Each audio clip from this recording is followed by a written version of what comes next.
Welcome back. I'm here with Rania Harris making some game day dishes for watching the playoffs. A meatloaf sandwich and a hoagie dip in a bread bowl. Now, Rania, you say that both of these dishes are easy to make, so you're out of the kitchen in time to enjoy watching the games. Absolutely. And here's the beauty of it. Yes.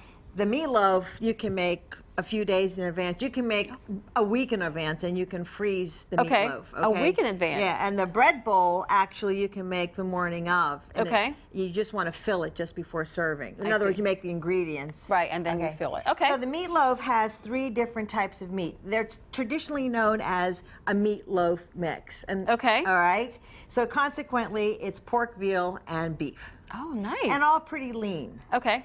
And this is, do you know what Texas toast is? It's I do, but this is Texas toast, a little stale. Yeah, I was going to say, it doesn't look like the Texas toast I normally see. Right, and I cut off the edges. Yeah, it's usually a different shape, too. And what I'm going to do is I'm going to soak the bread in some milk so that I can add it to this. Okay, any kind of milk? Does it matter? 2% whole, skim? Skim, whatever you have in the house. And here I have 2 eggs that I want to beat. So our components are the 3 meats. Yes.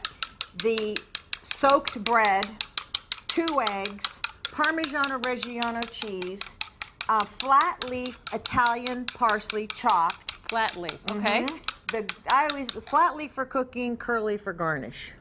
Rule of thumb. We'll remember that. And grated onion and grated garlic. All right, and then our topping is going to be, you can buy this. This is a balsamic vinegar glaze. It's the reduction of the balsamic vinegar, so it's kind of thick. I like balsamic vinegar, yes. Sweet. You buy that in the supermarket. Okay. Ketchup. We know what that is. And Worcestershire sauce. Yes. So does this start to sort of sound to you like maybe it has a theme going on? Does it sound sort of Italian-y? It does sound Italian, absolutely. This is my version of an Italian hoagie. Oh, okay. Okay.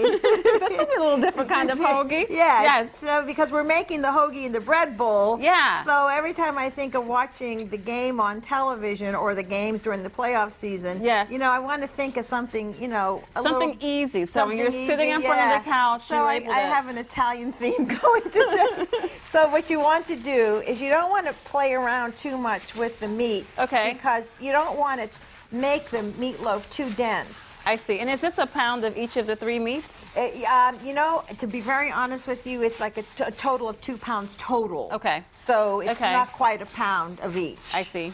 So it's a 2-pound total. All right, and it's going to make a lot of meatloaf. I can tell. And then what you want to do is you want to add your soaked bread to that.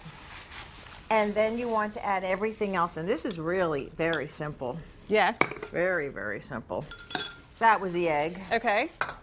And here's the Parmigiano Reggiano. That's a lot of cheese. Yum. That's a lot of cheese. And there's the parsley. Yeah, flat leaf parsley. Right. And there's the grated onion and the grated garlic. Okay, and more onion than garlic, correct? Yes. It's about, I would say, a half of a medium onion. Okay. And then, would you mind opening the salt and pepper Not at all. for me? So both salt and pepper. Is this ground pepper? That's the, I like to use the pepper that is sort of coarse ground. I see. All right, so there's that.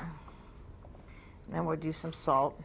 And we have to remember, you have to season your meatloaf pretty well. Right, because the meat will actually soak up some of that seasoning, so you want to make sure that you have enough. That's right. And it really, it does need it. Okay. So what you want to do here is you want to form this into a meatloaf.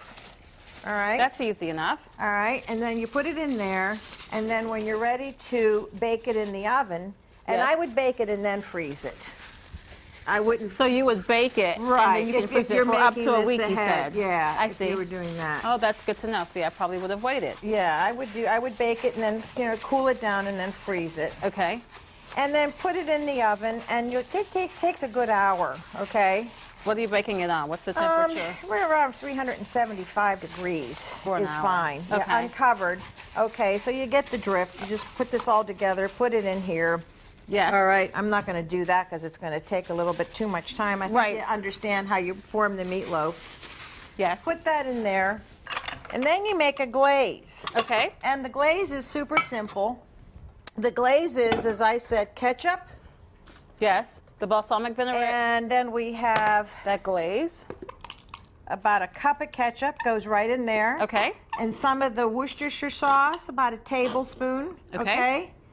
And you want to mix all of this together. Sure. And what you do is you bake it first for about, as I said, an hour. Yes. But about 10-15 minutes beforehand, there's the balsamic syrup. 10-15 minutes before it's finished. Glaze it. Why Okay. is that? Because ketchup has some sugar in it. Right. So it's my hope that when we come back, if we can, if that's possible, I'm not sure how we're doing on time. Right.